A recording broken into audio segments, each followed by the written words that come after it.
بسم اللہ الرحمن الرحیم۔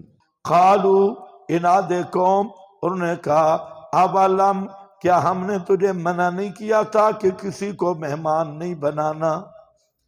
ہم نے کیا منع نہیں کر رکھا تھا عن العالمین، دوسرے لوگوں کو مہمان بنانے سے؟ کچھ عبارت اوپر لکھی ہے، اگر سمجھ آتی ہے تو ان اجازت منہم بحیلولتک بینہم وبینا، قال ہؤلاء بناتی، فرمایا یہ تمہاری بیویاں، یہ میری بیٹیاں ہیں، ان کنتم فاعلین، اگر ہو تم عمل کرنے والے میری بات پر۔ فاعلین کا کیا معنی کر رہا ہوں؟ اگر ہو تم عمل کرنے والے میری بات پر، میرے کہنے پہ اگر عمل کرنے والے ہو تو تمہاری بیویاں میری بیٹیاں ہیں، اور اپنا یہ حاجت بیویوں کے ساتھ پوری کرو اور میرے مہمانوں کو رسوا نہ کرو۔ لَعَمْرُكَ إِنَّهُمْ لَفِي سَكْرَتِهِمْ يَعْمَهُونَ، اس آیت کے دو معنی ہیں، ایک یہ ہے کہ ادخال الہی ہے، اللہ فرماتے ہیں لَعَمْرُكَ، پیغمبر کریم کو خطاب ہے، فرمایا میرے پیغمبر لَعَمْرُكَ، اس کے دو معنی ہیں۔ پھر یہ لام قسم والا ہے، اور قسم بھی معنی شاہد ہے، میرا محبوب آپ کی مقدس حیات گواہ ہے، آپ کی مقدس حیات گواہ ہے، انہم لفی سکرتہم، بے شک وہ البتہ بیچ مستی کے مدہوش ہو رہے تھے، بیچ مستی کے مدہوش ہو رہے تھے، یا بیچ مستی کے ہم مکہ والے مدہوش ہو رہے ہیں۔ دوسرا پھر خطیبوں والا معنی ہے لَعَمْرُكَ، لیکن وہ پنجابی میں ہے لَعَمْرُكَ، شالا جیند جیوی میرے پیغمبر، جیند جیوی میرے پیغمبر، جیندہ رہے میرا پیغمبر، لَعَمْرُكَ، جیند جیوی میرا پیغمبر، جیندہ رہے میرا پیغمبر، انہم لفی سکرتہم یعمہون۔ ہاں تو یہ فرمایا حضرت ابن عباس نے کہ ما زرع وما برع نفسا اکرم علیہ من محمد صلی اللہ علیہ وسلم وما سمعت اللہ اقسم بحیات احد غیرہ۔ ابن عباس کہتے ہیں اللہ نے محمد مصطفیٰ کو تمام مخلوقات سے اکرم مخلوق پیدا کیا، اللہ نے کسی کی زندگی کی قسم نہیں اٹھائی سوائے محمد مصطفیٰ کے، یہ سب سے بڑی آپ کی شان اور آپ کا مقام ہے، سمجھ گیا کہ نہیں؟ ہاں دوسرا قول ہے کہ یہ لَعَمْرُكَ کا خطاب نوح کو ہے، کلام فرشتوں، اور لوط کو ہے اور کلام فرشتوں کا ہے، یہ فرشتے کہہ رہے ہیں لَعَمْرُكَ إِنَّهُمْ لَفِي سَكْرَتِهِمْ يَعْمَهُونَ فَأَخَذَتْهُمُ الصَّيْحَةُ مُشْرِكِينَ، پس لے لیا ان کو آواز نے، نعرہ جبریل نے، مشرکین روشنی کرنے والے تھے، صبح صبح جبریل نے چیخ ماری، اور صرف یہ چیخ بھی کیسے تھی، صدوم کی بستیوں کو مڈھ سے نکالا، آسمان کے قریب جا کے ان کو گرایا، اور کیسے گرایا، کر دیا عالیہا، اس کا اوپر والا حصہ، سافلہا، نیچے والا، وَأَمْطَرْنَا عَلَيْهِمْ حِجَارَةً، اور بارش کی ہم نے اوپر ان کے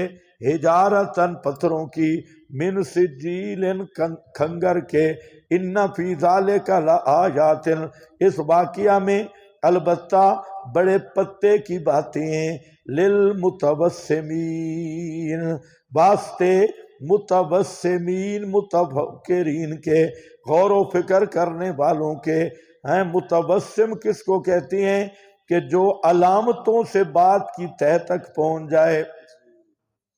اصل یہ کہتے ہیں کھوجی کو اور متوسم متفکر کو، جو غور و فکر کر کے بات کی تہ تک پہنچ جائے. متوسم عرب میں یہ بڑے مشہور تھے. ایک آدمی گیا، اس کو واشی کے ملنے کا شوق تھا. حدیث میں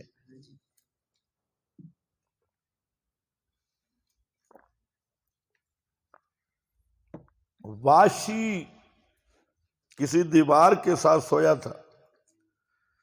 یہ آدمی وہاں پہنچا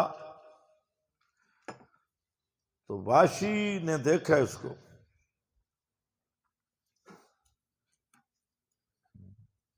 اس نے کہا مجھے جانتا ہے؟ اس نے کہا یار مجھے ایک بات سمجھ آ رہی ہے کہ فلاں آدمی کا بچہ جب پیدا ہوا تھا تو میں اٹھا کے اس کو دائی کے پاس لے گیا تھا. تیرے جو پاؤں ہیں نا مجھے وہی لگ رہے ہیں. ہاں تیرے پاؤں وہی ہے. وہ واقعی وہی تھے. یعنی واشی نے جب وہ پیدا ہوا تھا تو اس کو اٹھا کے بچے کو دائی کے پاس لے گیا واشی. اب وہ جوان ہو گیا اور واشی کو ملنے کے لیے گیا. اس نے پاؤں دیکھ کے بتایا کہ یہ بچہ جب پیدا ہوا تھا نا تو میں اس کو دے کے لے گیا تھا. اس کو کہتے ہیں متوسم. سمجھ گئے ہو؟ نشان سے پہچاننے والے. اس کے عرب میں بہت زیادہ واقعات ہیں. متوسم وہی ہے. عرب کا ذہن بہت تھا. ایک دفعہ جب کسی چیز کو دیکھ لیتے، حضرت قتادہ کے بارے میں معروف ہے یہ نابینا تھے. تابی جو ہے، تو ایک آدمی فقیر آیا خیر مانگ رہا تھا. اس نے اسے خیر دی تو فقیر نے دیکھا بھی بندہ نابینا ہے. اس نے وہ جو برتن تھا وہ بھی چوری کر کے لے لیا. اب یہ تو نابینا تھا بیچارہ. 10 سال کے بعد پھر یہ حج پہ آیا تو فقیر نے صدا لگے. اس نے اس کی صدا پہچان لی. کہا کہ ادھر آ. قریب جب آیا پکڑ لیا. میرا کاسا کدھر ہے؟ تو نہیں چرایا تھا. تو یہ ان لوگوں کا ذہن تھا. تو اس کو کیا کہتے ہیں؟ متوسمین. حاشیہ بہت ہے لیکن مجھے تھوڑی تکلیف ہے اس لیے چلتے جاؤ. متفرسین بھی لکھا ہے، متوسمین.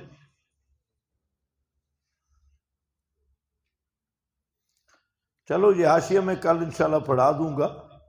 اس میں الہام کی تفصیل لکھی ہے. القاء اور الہام. القاء الہام اور چیز ہے. یہ ہے متوسم ذہانت. ذہانت جیسے کھوجی ہوتے ہیں، کھوجی بڑے ماہر ہوتے ہیں، پاؤں سے پہچانتے ہیں، تو علامات سے. تو فرمایا جہاں مراد کیا ہے؟ للمتوسمین، واسطے غور و فکر کرنے والوں کے. جو تھوڑا غور و فکر کرے نتیجے تک پہنچ جائیں گے. انہا وہ جو بستی ہے البتہ شاہراہ عام پہ ہے، بے سبیل مقیم ہے، البتہ راستے پہ ہے. راستہ کون سا؟ مقیم، وہ راستہ جو قائم ہے، جو ابھی تک وہ راستہ قائم ہے اسی پہ ہے. اسی کو بستی کو دیکھ لو. آج بھی جو ریلوے اسٹیشن ہے صدوم کو لگتا ہے، اور اب بھی وہاں اس عذاب کی نشانیاں موجود ہیں. مشرکین کو کہا گیا وہ راستے پہ ابھی تک راستہ موجود ہے، اس کو جا کے دیکھو کیا بنا ہے. اب بھی اس کو کہتے ہیں بحر موت. ہاں ریڈ سی، بالکل بالکل صحیح ہے. تو اس میں مچھلیاں نہیں زندہ رہتی، کوئی چیز بھی. وہ پانی کالا ہے جو برسا تھا، تو پتھر بھی موجود ہیں جن پہ نشان ہے. اور وہ پتھروں کی آثار قدیمہ والوں نے وہ اصل پتھر بھی ڈھونڈے ہیں جو اوپر سے برسے تھے، اور وہ اس کی نشانیاں قائم ہیں، اس لیے مقیمن فرمایا کہ وہ راستہ جو قائم ہے۔ ان فی ذالک لآیۃ، بے شک ان بستیوں میں بڑی عبرت ہے ماننے والوں کے لیے۔ وَإِنْ كَانَ أَصْحَابُ الْأَيْكَةِ، ان کانا، اور سن لو اصحاب ایکا کا حال سن لو، اصحاب ایکا جھنڈ والے کنویں والے، ان کا حال سن لو، انہوں نے انکار کیا، ان کا کیا بنا ہے، ان کا کیا بنا ہے۔ اصحاب الایکا، وہ البتہ ظلم کرنے والے ہیں۔ فانتقمنا منہم، پس انتقام لیا ہم نے ان سے۔ وَإِنَّهُمَا، اور وہ دونوں بستیاں قوم لوط کی اور ایکا کی۔ یہ ایکا کیا ہے؟ جھنڈ والے، یہ درختوں کا جھنڈ تھا، تو یہ وہاں ہے مدین میں،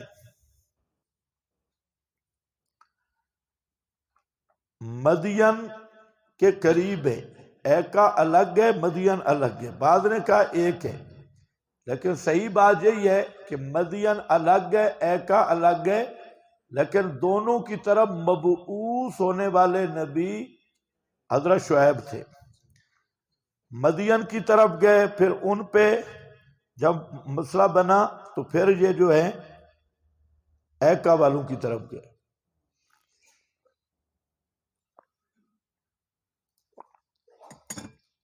ہاں بھائی، مقیم ان فی ذالک لآیۃ للمؤمنین۔ وَإِنْ كَانَ أَصْحَابُ الْأَيْكَةِ، اور اصحاب ایکا البتہ ظلم کرنے والے تھے، ہم نے انتقام لیا ان سے۔ اور دونوں بستیاں شاہراہ عام پہ، شاہراہ اعظم پر ہیں نظر آنے والی۔ وَلَقَدْ كَذَّبَ أَصْحَابُ الْحِجْرِ، اور نمونہ سن لو، اصحاب ہجر نے نہیں مانا، ان کا حال کیا ہوا۔ یہ اصحاب ہجر کیا ہیں؟ یہ قوم صالح تھے، یہ علاقہ بھی ہم نے دیکھا ہے۔ اصحاب الحجر آج بھی وہاں بالکل وہی نشان ہے۔ یہ گھر الگ بناتے تھے اور انہوں نے سارے دن لگے رہتے تھے۔ پہاڑ جو تھے، پہاڑوں کے انہوں نے برج بنائے، ابھی تک کھڑے ہیں۔ برج شور بجائے تراش کے بڑے عجیب انہوں نے بنائے تھے پہاڑ، اندر ان کے گھر بھی موجود ہیں۔ اور باہر پہاڑوں کو الگ خوبصورتی کے لیے ابھی وہ چشمے اور عیون اور وہ عجیب وہاں چشمے اور باغات بھی ہیں ان کے ارد گرد۔ ابھی محمد بن سلیمان نے وہاں پر کنجر خانہ آباد کی ہے، ادھر بھی اور ادھر بھی، قوم حضرت شعیب کی بستی کے ساتھ بھی، حضرت صالح کی بستی کے ساتھ بھی۔ ہاں دیکھو، وَلَقَدْ كَذَّبَ أَصْحَابُ الْحِجْرِ الْمُرْسَلِينَ وَآتَيْنَاهُمْ آيَاتِنَا فَكَانُوا عَنْهَا مُعْرِضِينَ، دی تھی ہم نے انہیں اپنی نشانیاں، اور تھے وہ ان نشانیوں سے اعراض کرنے والے۔ وَكَانُوا يَنْحِتُونَ، اور تھے گھڑتے تراشتے پہاڑوں سے گھر، آمنین، بے فکر ہونے والے۔ فَأَخَذَتْهُمُ الصَّيْحَةُ، پس پکڑ لیا ان کو آواز نے، مصبحین، صبح کرتے ہوئے۔ فما اغنا عنہم، پس نہ دفع کر سکا ان سے، ما کانوا یکسبون، جو وہ کرتے تھے اعمال مشرکانہ۔ وہ مجھ کوئی چیز بابے شابے بھی کم نہیں آئے۔ ما خلقنا السماوات والارض، دلیل توحید شروع ہو گئی۔ ما خلقنا السماوات، نہیں پیدا کیا ہم نے آسمانوں اور زمین کو اور جو کوئی دونوں کے درمیان ہے، الا بالحق، مگر حق کو ظاہر کرنے کے لیے۔ وَإِنَّ السَّاعَةَ لَآتِيَةٌ، اور بے شک قیامت البتہ آنے والی ہے۔ فَاصْفَحْ، پس غم نہ کیجیے اور درگزر کرو، درگزر کرنا اچھا۔